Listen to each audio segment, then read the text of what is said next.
హరి ఓం everyone. Vinayaka, నువ్వు ఉన్నావని ఎంత బాగా చూపించావు. ఇది నిజంగా జరిగిందమ్మా. ఆ, మరి ఇవి చూసారా, ఇవి ఎంత అరిగిపోయినాయో దిద్దులు. ఇవి నేను ట్యూషన్ చెప్పినప్పుడు ట్యూషన్ డబ్బులతో ట్యూషన్ చెప్పినట్టు గుర్తుగా ఉంటుందని 11 సంవత్సరాల కిందట ఈ దిద్దులు చేయించుకున్నాను. అప్పుడు 5,000కి వచ్చినాయి దిద్దులు. సరే, ఏమైంది, ఇవాళ పడిపోయినాయి. ఇదేంటి 3 రోజులు పూజ చేసుకున్నాను, ఇప్పుడేంటి దిద్దులు పోయినాయి. వినాయక, నేనేమైనా తప్పు చేశానా, నాకు కష్టార్జితం అని చెప్పి బాధపడ్డాను. పిల్లలకి ఇవ్వాలనుకుంటాను కదా, నాకు గుర్తుగా నాకు అప్పుడు 5,000కి వచ్చింది అని చెప్పి చాలా బాధపడ్డానమ్మా. సరే, పొద్దు నుంచి ఎతుకుతుంటే గుళ్ళో చూసుకున్నాను, ఓ చెవుకుంది ఓ చెవుకి లేదు. మా ఫ్రెండ్ అంది, మీరు వచ్చేటప్పుడు చూశానండి, లేదండి అంది. సరే, అది అయిపోయిందా, అది అయిపోయాక అంటే వినాయకుడు సాక్ష్యం చూస్తున్నాను అనమాట. ఇవాళ పూజ కూడా చేసుకోలేకపోయాను. సరే అని చెప్పి దేవుడికి ఏదో దండం పెట్టుకొని వచ్చేసాను.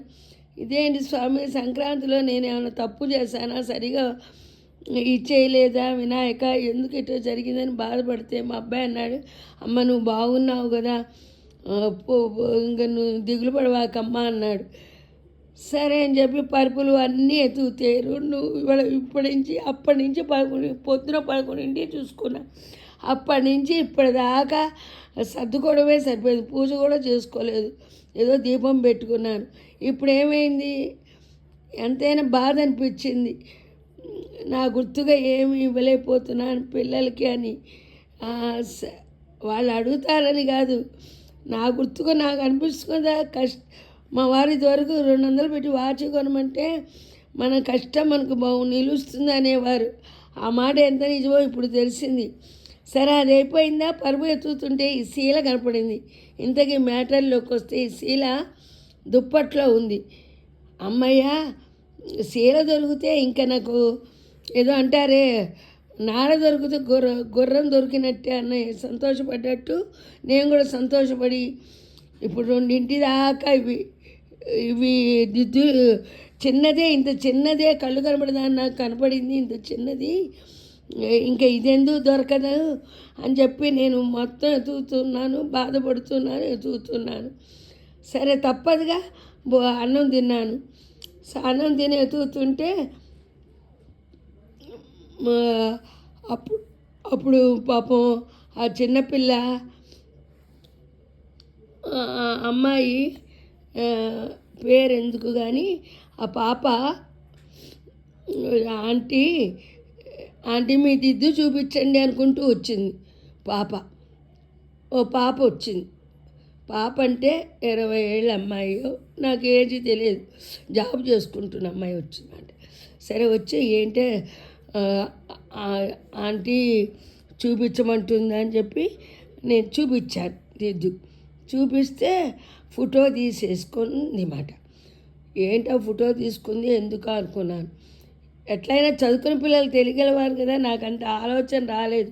గ్రూపులో పెట్టేసింది. ఎమ్మడే రిజల్ట్ వచ్చేసింది. అప్పుడు మళ్ళీ అమ్మాయి గబగబా నా రూమ్లోకి వచ్చి, ఆంటీ ఓసారి నాతో పాటు కిందకి రండి అని. ఏంటా కిందకి రమ్మంటుంది ఎందుకు అనుకుంటే, మీ దిద్దు దొరికిందండి, ఇదిగోండి ఇలాంటిది అని ఫోటో చూపించింది. ఎవరికో దొరికిందిట, మిమ్మల్ని రమ్మంటున్నారు వెరిఫై చేసుకోవడానికి అని చెప్పి, మళ్ళీ ఎక్కడ నేను దిద్దు పడేస్తాను అని తనే తీసుకొని ఈ దిద్దు నన్ను కూడా తీసుకొని వెళ్ళింది. ఆ ఇంటికి వెళ్తే వాళ్ళ ఆంటీ మాకు లిఫ్ట్లో దొరికింది ఇది అని చెప్పి ఇచ్చారు. ఈ చిన్న గొట్టం మనకు ఎక్కడ పడిపోయిందో వాళ్ళకి కనపడలేదు. మధ్యలో గొట్టం ఉంటుంది కదా, ఈ శీల పెట్టుకుండేది, ఇలా పెట్టుకుంటాం కదా, అది మడుగు కనపడలేదు, ఇదే కనపడింది. ఇంత అరిగిపోయింది, ఇంత పాతది, ఆంటీదే అనుకున్నాము. ఇంకా అడిగాక ఎవరిదో తెలుసుకొని ఇద్దాం, వెరిఫై చేసుకొని అని చెప్పి గ్రూపులో పెట్టాను. ఇంతలో మీ దగ్గర నుంచి వచ్చింది ఆంటీ అని చెప్పి వాళ్ళిద్దరు, నాకు తెలిసిన వాళ్ళే, 3 పిల్లలిద్దరు, వాళ్ళు చూపించారు. మారింగు కూడా చూపించాను. చూపించి నాకు కష్టార్జితం అమ్మ దొరికింది, నా వినాయకుడి వల్ల అని చెప్పి ఆనందపడ్డాను. వాళ్ళకి థ్యాంక్స్ చెప్పి వచ్చాను. ఈ స్టోరీ ఎందుకు చెప్తున్నానంటే భగవంతుడు పూజ చేస్తే మన ఏదన్నా చూసా కొండ కష్టం గోడితో తీసేశాడు నా వినాయకుడు. వినాయక,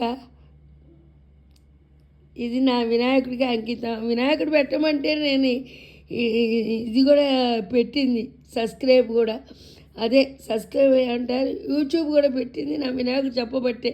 నా వినాయకుడి దగ్గర పండగ పూట నా సొమ్ము నాకు దొరికింది. మీరేమంటారు? ఉంటా, మీరు Sridevi. This is really story.